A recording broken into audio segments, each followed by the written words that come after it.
Hello, and welcome to another session of virtual gentle chair yoga with Keith Beasley. My name is Batu Blumenthal. I'm the branch supervisor of the Putterham location of the Public Library of Brookline.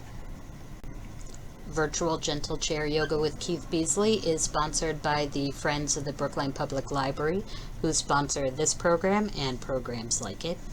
As always, participation in this online yoga program could result in injury. Not all exercises presented here are suitable for everyone. These exercises are not intended to substitute for proper medical care or advice. Always consult your physician before beginning any exercise program. The creators, teachers, and producers assume no responsibility for injuries from participation in this program. And with that, I give you Keith. And perhaps you can let the eyes close softly, nice and easy. So softening the face. You don't have to close the eyes, but it can be a nice way to help us to bring our attention inwards. So as we remove the distractions that are around us, we can begin to focus our attention more precisely. In this case, on the breath and our posture too. Feel the feet on the floor. So we feel balanced. The feet feel balanced on the floor. The sitting bones feel balanced in the chair. And we are supported underneath, and at the same time feeling like we're extending upwards with the crown of the head moving up towards the ceiling or the sky. The belly is moving in and out with the breath, and even the ribs. You might feel the ribs expanding a little bit. So we talk about the complete breath, and complete means that we fully utilize the lungs. And the lungs are shaped sort of like a little bit like teardrops, or they're smaller up top and they're bigger down towards the bottom parts. So as we breathe in, we get a little more, we get a feeling of expansion down in the belly, and then it slowly goes up into the ribs and maybe even up into around the collarbones, a little bit up here. We just don't get as much movement up here because the lungs are a lot smaller up here at the top. And it's also more challenging because the lungs are protected by the ribs. So there's less rib movement up around the chest than there is in the lower ribs. They call these the floating ribs down there. They move more easily. And find a place to rest the hands, either in your lap. You could rest them on the legs, or if you had arms on your chair, you could put them on the arms of the chair. And your choice here, whether or not you want to use the back of the chair. So if you're feeling a little tired, you might want to slide all the way back and use the back of the chair for support to make it easier to sit up taller. And I'm going to turn sideways. So we want the three curves in the back. Another thing that you could do is we have the curve in at the lumbar spine right here. You could actually place a small pillow there to help with the shape of the curve. And you'll have to experiment with the size of the pillow to figure out what size gives you the right curve. And then the thoracic spine is going out, and the cervical spine up here at the neck is going back in. And that's the natural curve of the spine. That's very important in our yoga practice. The natural curve of the spine ensures that the spinal cord inside is as free as possible. So we don't get impingement on the nerves in there. So sitting up nice and tall as we breathe in, feeling the feet connected with the earth, and keeping the face and eyes soft, the jaw, tongue, and throat are relaxed.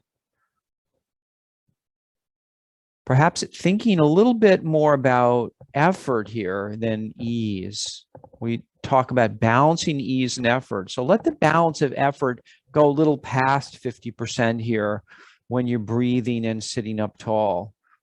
If you find that you start to get tense, if your jaw tenses or your face tenses, then let go of some of the effort. We want to move in the direction of more effort here as we begin to warm up. And so let's start to move the arms, bringing the palms together and then inhaling and circling the arms around. So we call this our sun breath. And this could be a place where if you had something to hold between the legs, box of tissues, rolled up towel, you could place that between the thighs. And we hold that just enough to keep it in place. We're not really squeezing it very hard. And that helps to activate the inner thighs. And you might even be able to feel the arches of the feet, the whole inside of the leg. And the outsides of the feet, that C shape, if we were to look at the bottom of the foot and the ball of the foot down out to the heel, that outside edge of the foot would be pressing into the earth and the arch should be lifting up. And we'd like to do this without actually, we don't want to roll the foot in or out. We want the foot to be flat, but we want the feeling in the foot and the activation of the muscles to still leave the foot in a neutral position. So we're not changing the shape of the foot, even though we're feeling that C shape of the bottom of the foot. We're feeling the arch lifted. And let's go the other way. Let's bring the palms together for a moment. Take a breath in. And then the next time you exhale, let the hands float down and then up and around. You might even notice that the heart is going forward and back. The chin's lifting up and down a little. And even the pelvis might be the sitting bones on the chair rock forward and back slightly. Think about the movement more in the chest area, though. The arms are circling and the sternum is moving forward and back. And let the other parts of the spine move based on the sternum moving. So the effort is really going on in the thoracic area of the spine, and the other areas, the spine, are moving just because that's what they do when you move the thoracic. One part of the spine moves, the other parts move as well. The reason we focus on the thoracic area is it tends to be the least mobile. There's sometimes a tendency, let's bring the hands down, do some cactus breaths. There can be a tendency with any movement that we have to move the parts, move the joints in such a way that it's the easiest to move. That's our natural tendency. So if we have one part of the spine that moves more easily, sometimes if we move the spine, that area gets more of the movement, even though it would be better if it was spread out over more of the spine. So we tend to move what's easiest to move. It's natural that way. So we just want to work on the thoracic spine, and then let's bring the hands down and let's lean from side to side. So we're going to start to warm up a little bit more. We warmed up the shoulders. Now we're going to start warming up the abdomen as well as the hips and the buttocks. Always being careful to warm up before we practice. So you can start to lift the knee a little higher if that feels okay, and you're able to keep the spine lifted. So we have to keep the spine lifted to keep the curves. Think about keeping the curves in the spine. So if you go to lift the knee up and you start to curl like this, notice my curves are not, this is all flat down here, even going the opposite way. So I want to be able to keep lifted. When I get to the point where I'm lifting my knee up, but my back is collapsing, then I'm going too far. So keep that in mind in everything in our practice, as well as we want things to feel good. We don't want any pain when we do this, or real discomfort. A little stretching sometimes when we do certain postures or movements is okay. This shouldn't create a lot of stretching though. This is more of a warm-up activity where we're engaging the muscles and training the spine to sit up tall. And let's come back down, bring the feet down. Let's reach up. So you could start out with the elbow bent and reach up a little bit. See if you can feel the sides opening, the ribs and the armpit here. So there's a lengthening all the way from the buttocks or the sitting bone underneath, all the way up, say, through the elbow. Start with that. And if that feels okay, you can then extend the arm and reach up through the fingertips. So then the movement goes from the sitting bone up through the fingertips. See if you can imagine, or with your mind's eye, see the movement up through the fingertips. You could always slow down a little bit too. Sometimes that helps to be able to feel.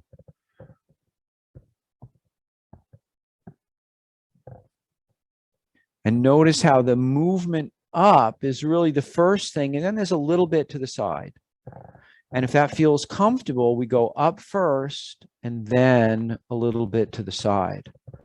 So we get the length first, and then we're going over. When you begin to lean to the side, notice the weight shifting in the feet. See if you can keep that outside foot. This one wants to lift up. See if you can keep it down on the floor, even press it down on the floor to keep it engaged.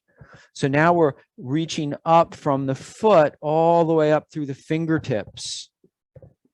So the movement's coming up the foot, up the leg, up the side of the body, up through the fingertips.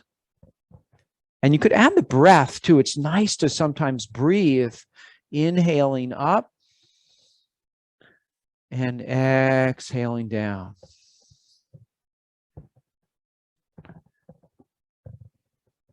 And if you get into a nice rhythm and you start to slow down a little bit, slow the breath down, the movement slows down.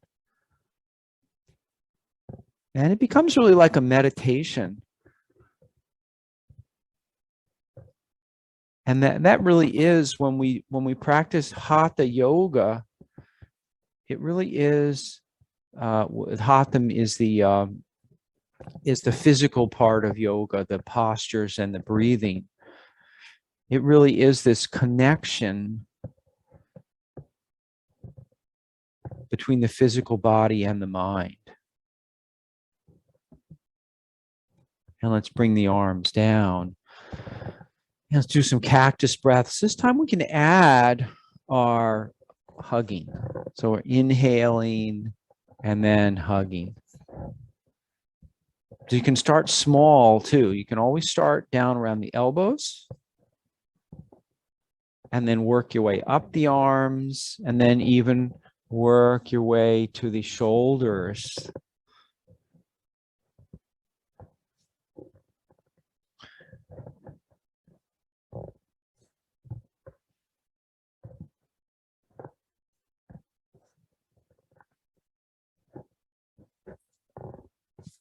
And then bring the hands down. Let's work the joints. So we're going to start out with the feet, rocking the feet. So I'm lifting the heels up and then lifting the toes up. So it looks like this, like a rocking chair. So we start out at our extremities. We can add the wrists here too. So the feet are rocking as if they were a rocking chair underneath you. And then we can add the fingers as well. They're rocking too. And then go ahead and slide back in the chair. And so use the back of the chair here so you're able to more easily extend the spine. And then circle the ankles. Make sure the knees are staying in the same place. And then back the other way. And then back the other way, and add the wrists now. So now we're circling the ankles and the wrists. And see if you can keep them together or in sync so that the toes and fingers point in the same direction. Perhaps going more slowly and then going the other way.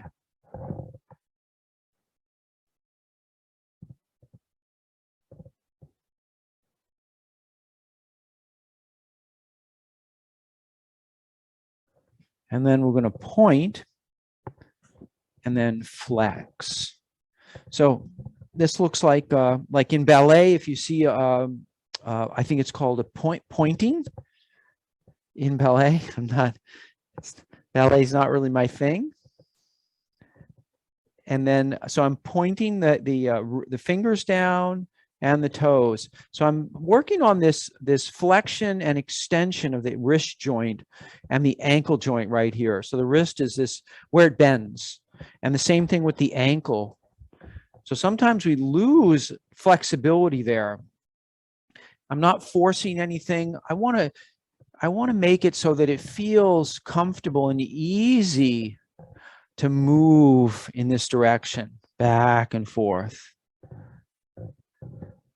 And see if you can notice, see if you can feel the contraction in the back of the hands and the top of the forearms when the wrists come back. And the same thing with the back of the feet and the tops of around the tibia when the feet come back. So see if you can feel the muscles on this part of the body moving together. And then it's the opposite when we go the other way. When we go the other way, the muscles on the palm side and this side of the arm contract, and the same thing with here. Muscles on this side, the bottom of the foot and the underside of the leg contract. So we end up feeling the contraction in one direction and then the other, or one side of the body, the top, say the top, and then we feel the bottom pulling the top in the other direction. And if you need to go slower, that's okay. So that alternating exercise like that, you could do that with anything really, any movements that we have. And we might try some of those later. So sitting up nice and tall, let's lift up the foot. So the foot is lifting and the toes are pointing up, and go ahead and flex the foot back as the toes come up. So this is sort of pointed and this is flexed back like this. So as you come up, flex the foot. That helps to stretch the bottom of the leg, the underside of the leg. So I'm just doing one leg here so you can see, but notice how this is flexed and this is extended. So it's like the same idea. And alternating, and then we're going to add our arms if we want, our arm, starting with an arm. And this is really one of my favorite exercises to do seated, is something like this, because it really starts to involve the whole body. We get the legs moving, we get the arms and shoulders moving, and we use the spine to keep us tall. And that's the trick, right? The trick is to keep the movement going and still keep the spine lengthening. And then if you wanted to, you could make it more challenging by, say, lifting both legs, or increase it, so the number of appendages that are moving. So starting with just one, and then going to two, and then going to three. And you could do any combination that you wanted, but work from a small number to a large number, finally to 4 if that feels comfortable, and you're able to keep lifted. So you'll tell if you're lifted by, think about your chest. If your chest is lifted and your belly is under control, so it's not sticking way out. Sometimes when we lift our chest, when we bend the spine and we lift up on the upper part, the lower part bends too much. We get over, the lumbar curve gets too big. So we need to firm up the belly even as we keep the chest lifted.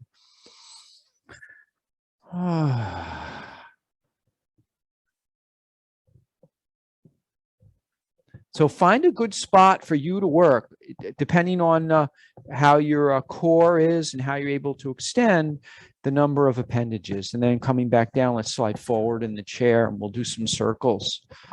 The feet are a little further apart here. We want to feel stable. We want a triangular shape between where the perineum is and the 2 feet.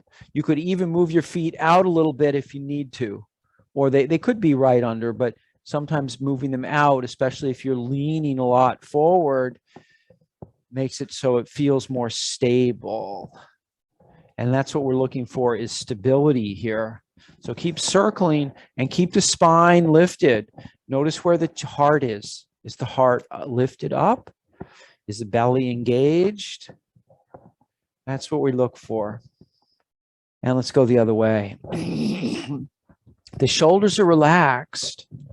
And if you want, you can, if this feels okay, you could try adding the hand movements or the arm movements, some stirring, as if you had a pot of something between the feet, and you're stirring that pot with a giant spoon. And the spoon could even get bigger so that you're holding the handle way up top.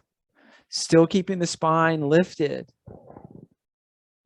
See if you can go a little slower and feel the movement underneath you, the weight shifting from the one sitting bone to the other, to the thigh, to the foot, and then over to the other foot, the thigh, the sitting bone, the sitting bone. Let's go the other way.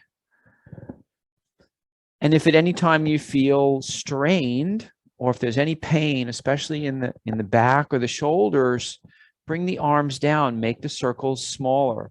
Support yourself with the hands on the legs. Find something that feels good. So all the movements that we do, if we're doing things that are really unpleasant, we're not going to want to do them very often. And so it's good to be enthusiastic, but be enthusiastic to the point of knowing where the limit is. And that way you'll want to come back again.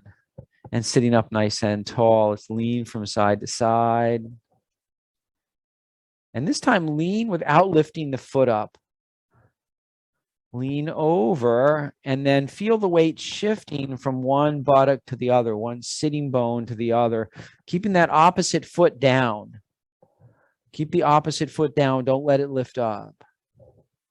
And notice how the core feels different when we do that. It's different when we lift up. That's good. And this just feels a little different. The muscles are working slightly differently. See if you can feel the spine lifted, the heart lifted, as if someone was pulling you up by a string attached to the top of the head.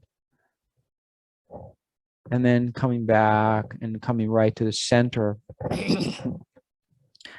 And let's extend the arms out and touch the shoulders.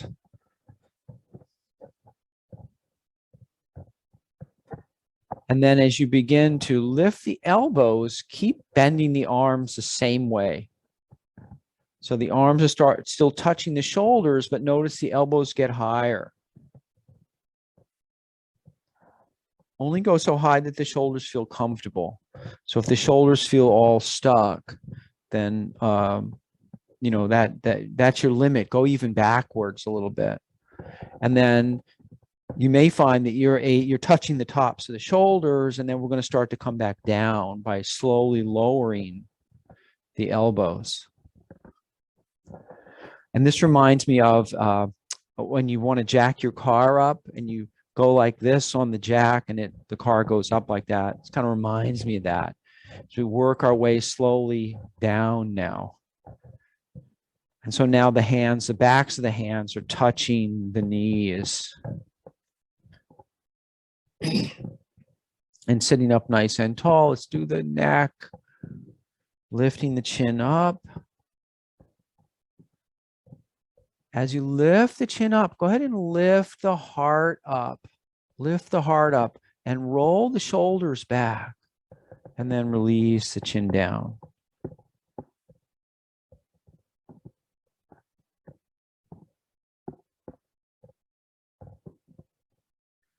So there's this broadening across the heart, across the chest, as you lift the chin up. So this whole area, it's almost like if this was a giant piece of paper, it's getting bigger, expanding in all directions out from about the upper part of the chest.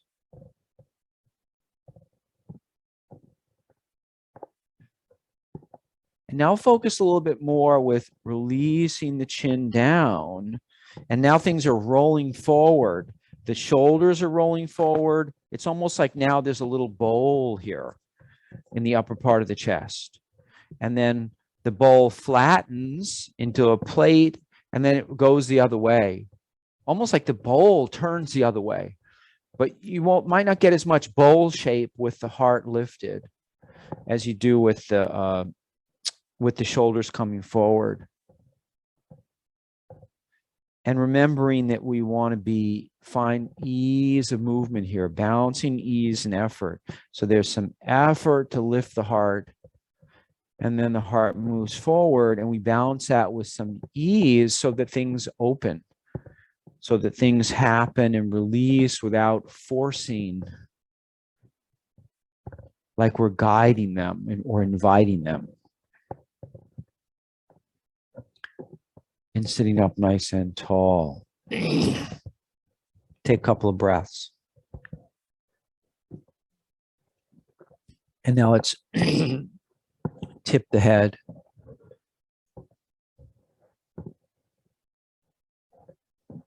So for this one, you can allow the body to bend a little bit more, or you could keep the spine relatively straight and just softly release the ear down towards the shoulder. Your choice there. You can see which one feels a little better today. You get more, if you're letting the whole body bend, you might feel a little bit more stretching in the sides. And if you're keeping the spine lifted, you'll feel a little bit more stretch in the sides of the neck.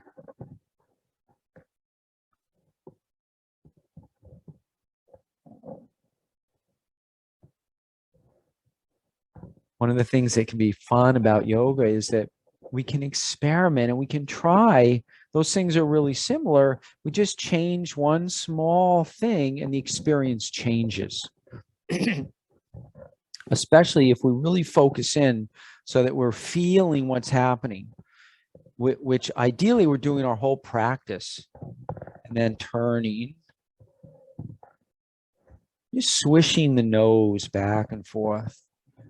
And then add that hand to it if you want.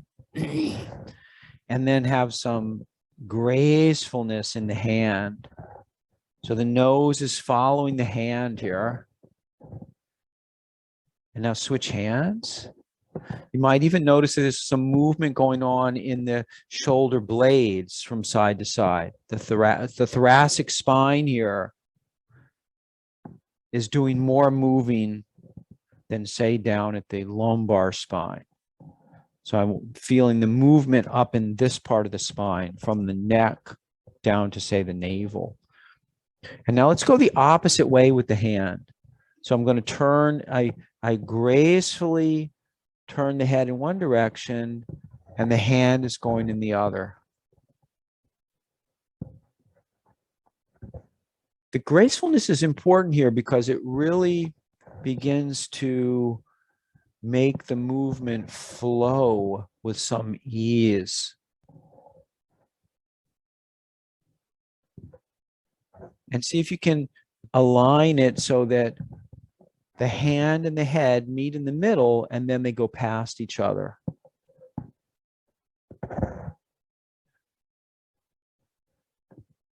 Perhaps even closing the eyes. It can be a little more challenging to close the eyes because you really have to rely on how does it feel.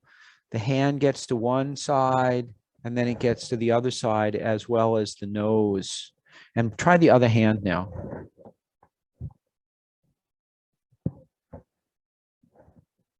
Keeping the shoulders relaxed, spine is extended up.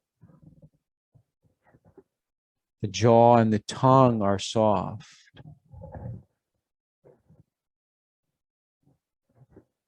And then go ahead and bring the hands down. Let's roll the shoulders.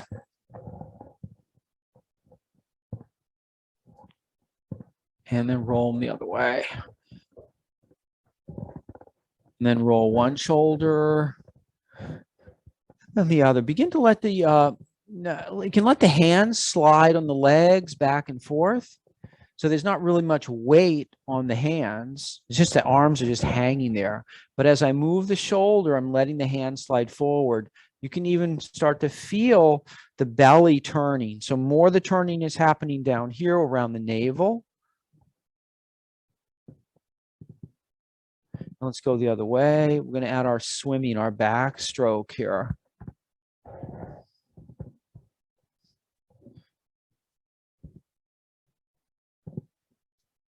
If you need to drop the elbows a little bit, that's okay.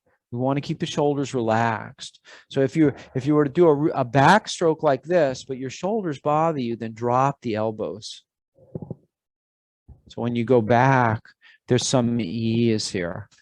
And notice how you're feeling that big belt that runs along from right where the thighs meet the torso up to, say, the lower ribs. If you had a belt there, you feel that belt moving, turning with the body.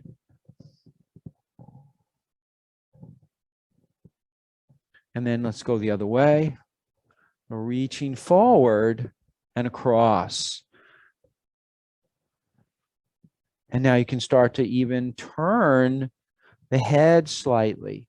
As if I was going to lay my ear, if there was water here, I would lay my ear in the water as I'm swimming. Makes it a lot easier to breathe when you're swimming if your ear is in the water.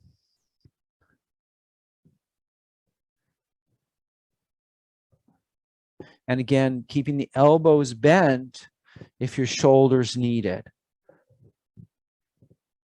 So reaching way out might create tension in the shoulders or might lift the shoulders way up towards the ears. Try to avoid that.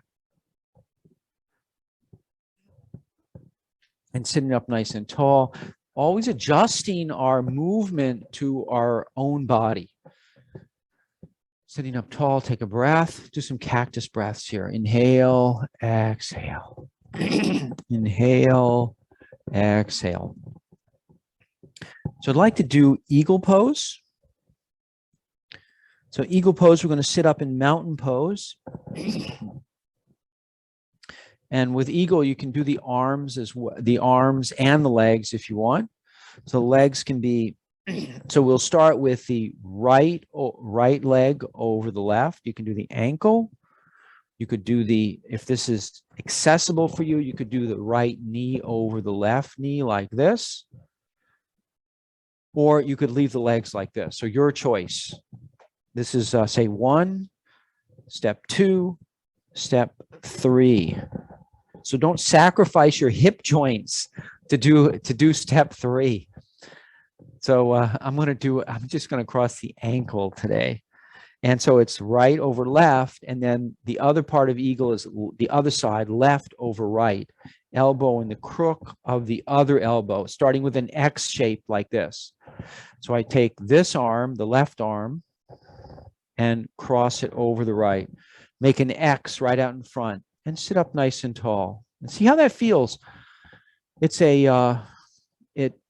we find that that closes the front of the body and opens those shoulder blades behind us. And then we make a V shape like this, sitting up nice and tall. See how that feels. Keeping the spine lengthened, keep the face and eyes relaxed. And then go ahead and come back down to an X, uncross, uncross. So you want to do it with control. So eagle is especially important. Don't let the arms and legs fly apart when you come out of the pose. Actually, that's true with any of the poses, but there's more of a tendency for them to do that in eagle. Let's do the other side. So now the opposite foot, opposite ankle over the ankle. So remember, you get the 3 ways, 1, 2, 3. But I'm gonna do the ankle, but feel free to pick your way. And then so it's left over right. So now it's right arm over left arm. So the crook of the elbow's in the crook of the other elbow, starting with an X, sit up nice and tall. See what this feels like with the shoulders. Being able to keep the spine lifted, keep the face relaxed. So breathing comfortably. And then the V shape, so that I can look between the hands. So we're holding these for a breath to give the body a chance to get used to it, especially as we exhale, the body softens. And then let's go the other way. X shape with control, we uncross and we uncross with control. So sometimes when we do these poses, a lot of poses are done what you might call passively, where we hold the pose. The idea is to keep the pose, stay lifted, keep the spine feeling extended and relaxed, and let things around the spine, let the body sort of relax around the shape that you're in. So let's go the other way. So right ankle over left ankle, left arm, left elbow over right elbow, starting with an X. Take a breath, relax, and then V shape, looking out between the hands. And then intertwining is the next step, like this. Or remember, you can use something between the hands to hold them. Right on. Like this.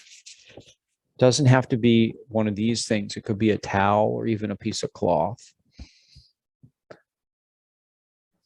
And come out whenever you're ready. Remember to breathe comfortably, and then let's all release. So we release the intertwinedness, come back to the V, come down to the X, uncross, uncross, step by step. Let's do the other side. Left over right, right arm over left, elbows, first X shape, V shape, relaxing the shoulders, and then if you're ready, you can intertwine. And you don't even have to do the intertwining at first. You can just get used to doing the V.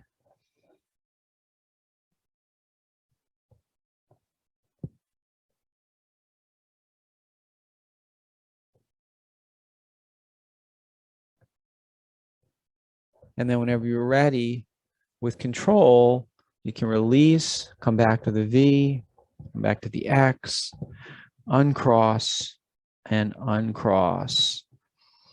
And let's just do a little swinging. Feel free.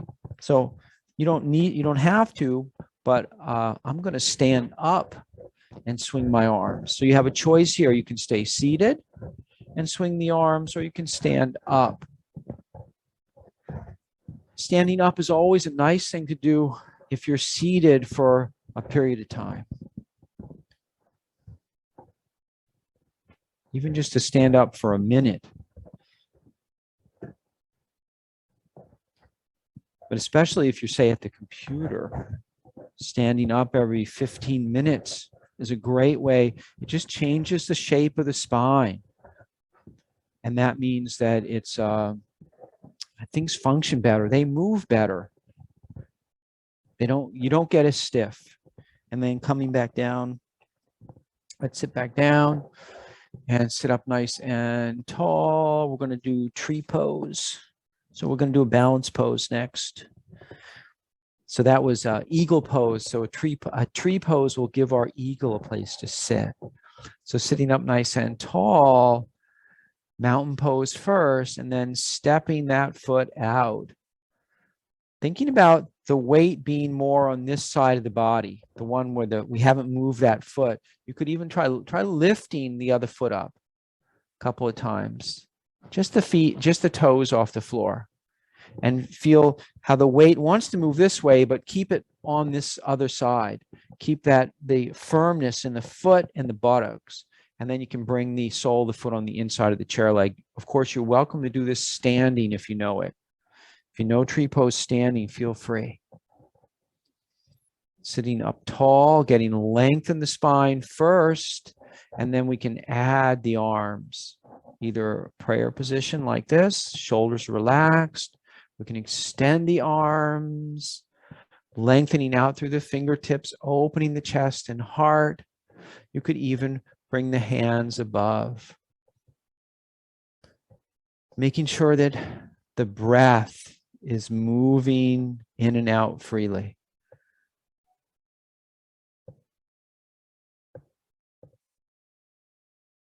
Press that foot that's pointed straight ahead, press it down into the floor. And if you're standing, it would be the foot that's on the floor. Feel it pressing into the floor. And when you're pressing the foot down, use that pressing to extend the leg and then the spine up. And then whenever you're ready, you can lower the arms down. And let's go back, come back to mountain pose. Sit up nice and tall. Let's bring the palms together. Inhale, one sun breath, reaching up, extending the spine up, and then letting the hands slowly come down on the exhalation. And let's do the other side. Stepping the other foot out, press this front foot down now. The buttock on the front foot side is firmly planted in the chair, and then go ahead and bring the foot on the, actually, let's lift up the foot, lift up the toes.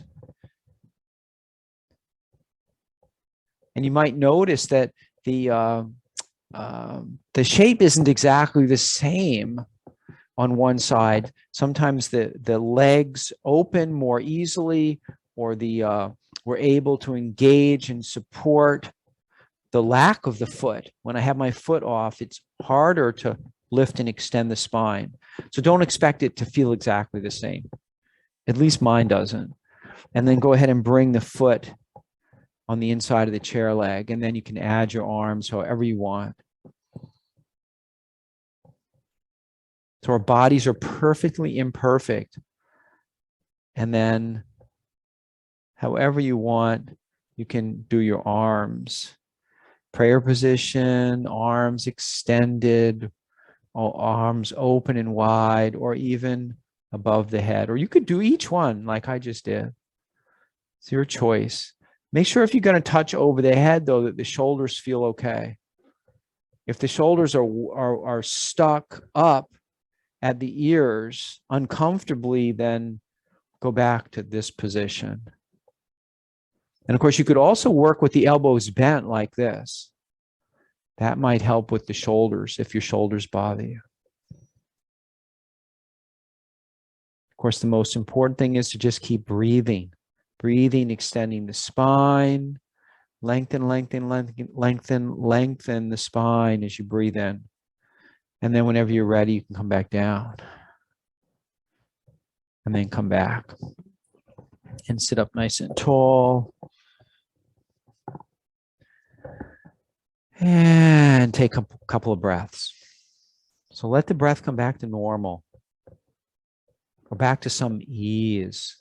We don't want to be out of breath. Sometimes in a pose where it's challenging, we breathe a little faster. And then when we go back and we pause, we give the breath a chance to return back to normal. Let's go and we're going to do the second one standing, or I'm going to show it standing. You're welcome to do it either way, standing or seated. And actually a chair out in front is great. Always good to have a chair handy in case you need it. If you need extra support, have one behind you and have one in front in case you need to sit down. Standing up nice and tall, and then stepping the foot out. And then go ahead and lift those toes like we did before, and notice the balance in the other part of the body, how we have to work a little harder to keep the spine extended, and also to not want to lean like this. We're trying to stay we need to lean a little, but we're trying to stay relatively straight like this. So our center, when we do this, our center of gravity is going to change. And then we bring the sole of the foot on the inside of the calf, extending the spine up, extending the arms up.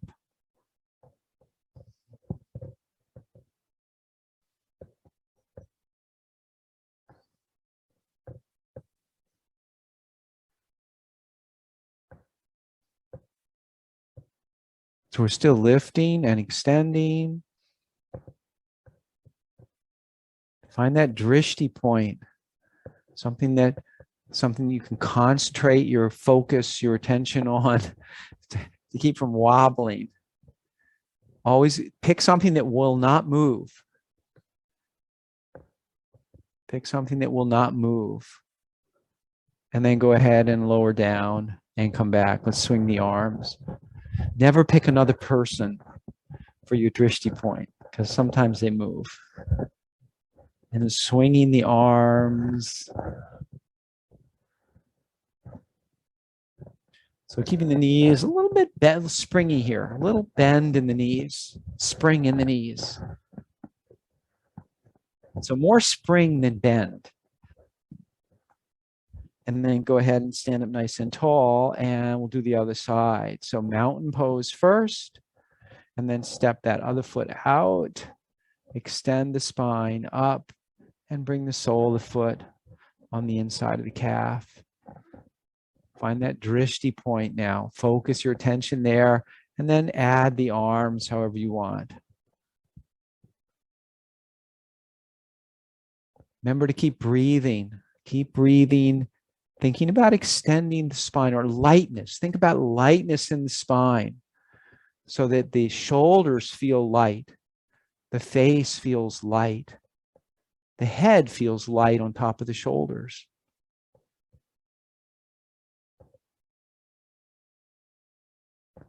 Of course, you can come down whenever you want.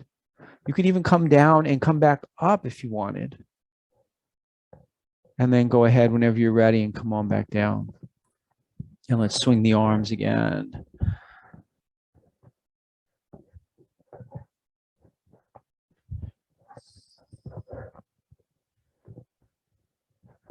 So we're going to work on chair pose a little bit. We've been doing that. So I'm going to do it sideways. We're going to start with, we'll do it twice. The first one will be seated in the chair as if we were going to stand up from the chair. And remember, in chair pose, we want to activate these three muscle groups: the gluteal muscles, the thighs, the quadriceps, and the abdomen here, the belly. These muscles really are the core. I mean, the belly is really the core, but these other muscles are right next to the core and are essential to core strength. So we sit and we start to lean forward.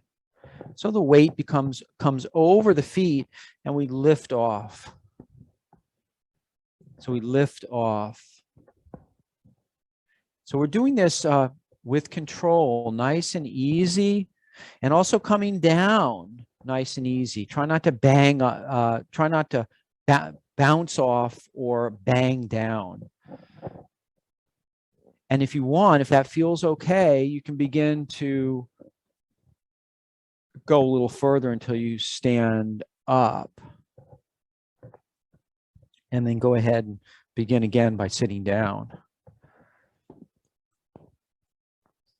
If it's hard to stand up, remember you can put something underneath to raise the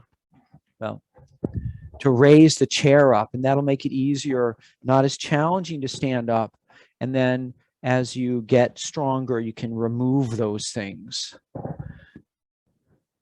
But this is a great exercise to do. This is the beginning really of chair pose.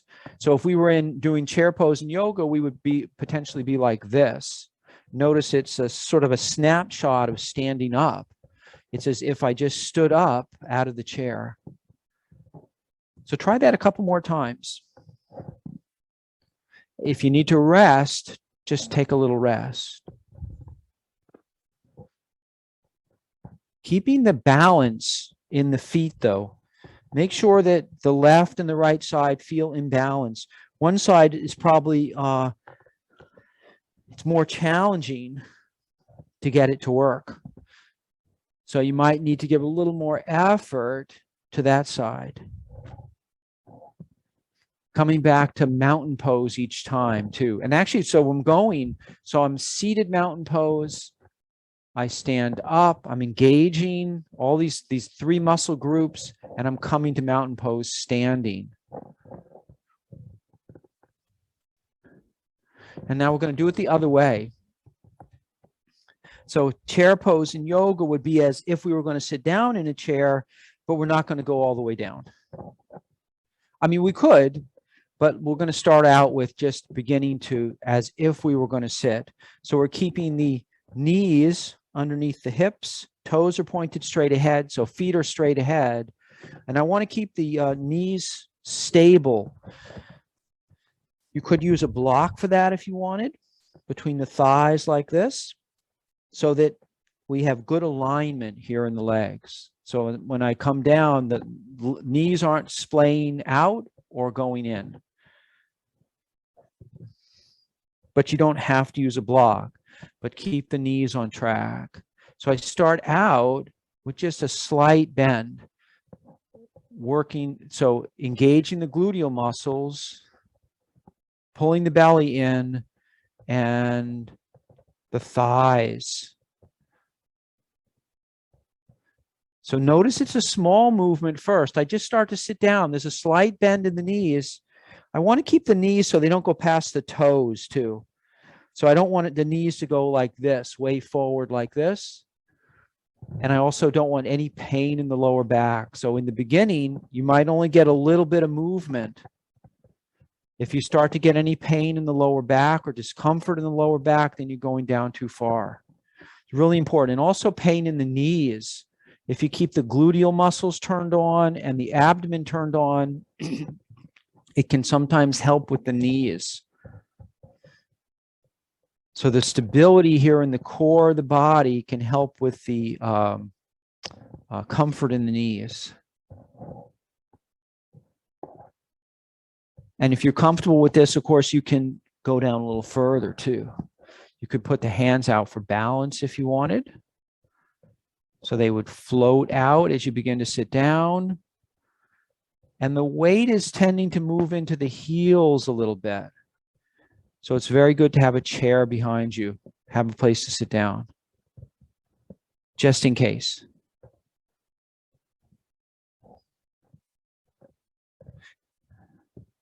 And if that feels okay, you could ultimately work to where you begin to sit down in the chair. Just make sure if you're going to sit down that you actually have the chair in a good spot so you don't miss it.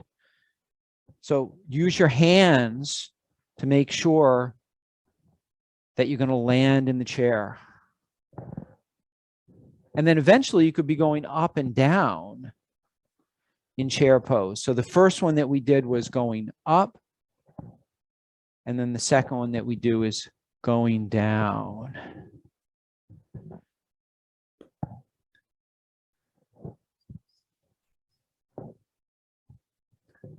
Try to find some ease here too.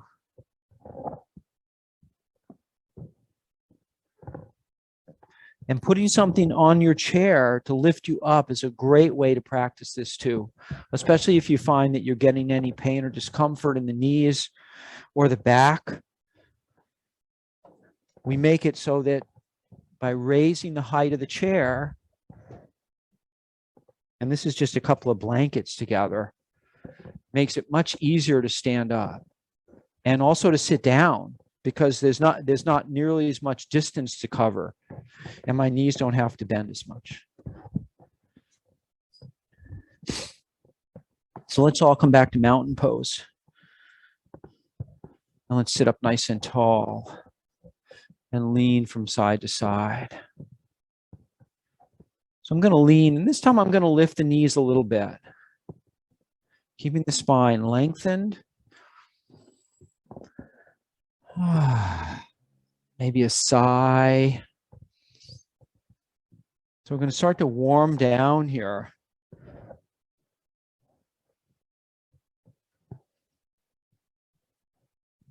Making sure that you can breathe with some ease. I want to make sure that when we breathe, it feels comfortable. When we breathe uncomfortably, when we don't get enough air, it activates the sympathetic nervous system, which is the one that makes us excited, or excited in the sense of nervous. Makes us, it gets us ready, the fight or flight response.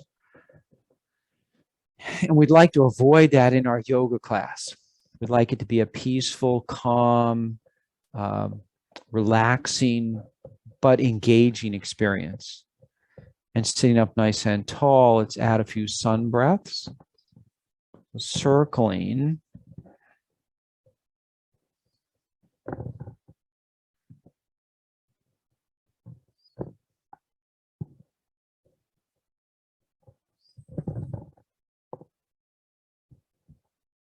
Notice if things feel like they're a little bit more lubricated right now. The joints, when we move the joints with regularity, the fluid that's inside there becomes more mobile, and there's a tendency for the joints to function better. That's why it's so important to keep moving throughout the day. So bring the palms together. Let's go the other way. Keep moving throughout the day. Even if it's a little bit.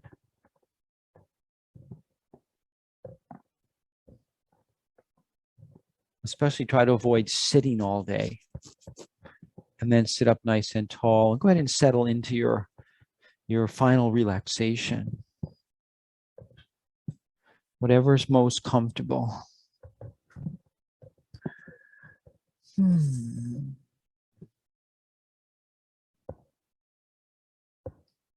Perhaps closing the eyes and finding a spot for the hands, relaxing the shoulders,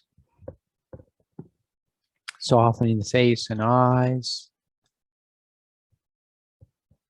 relaxing the jaw and the tongue and the throat.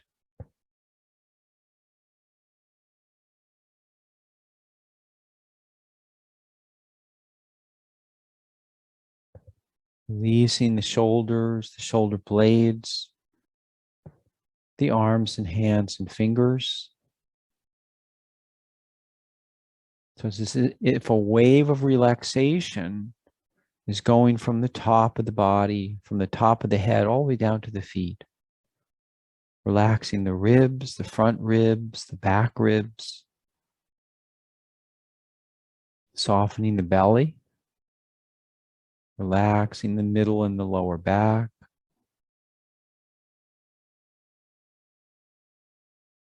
Releasing the hips and the buttocks. Softening the legs, the knees, the ankles. Relaxing the feet and toes.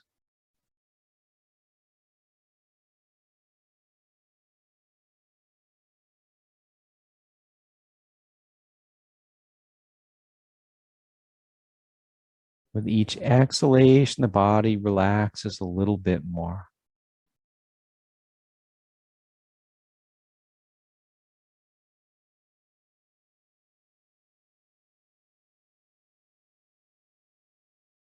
So this will complete the formal part of our class, but please stay a little longer in Shavasana. If you can spare 5 minutes, 10 minutes might even be a little better, but at least a few minutes. And then you can go about the rest of the day. So namaste, and thank you all for practicing today. Thank you very much, and have a good weekend.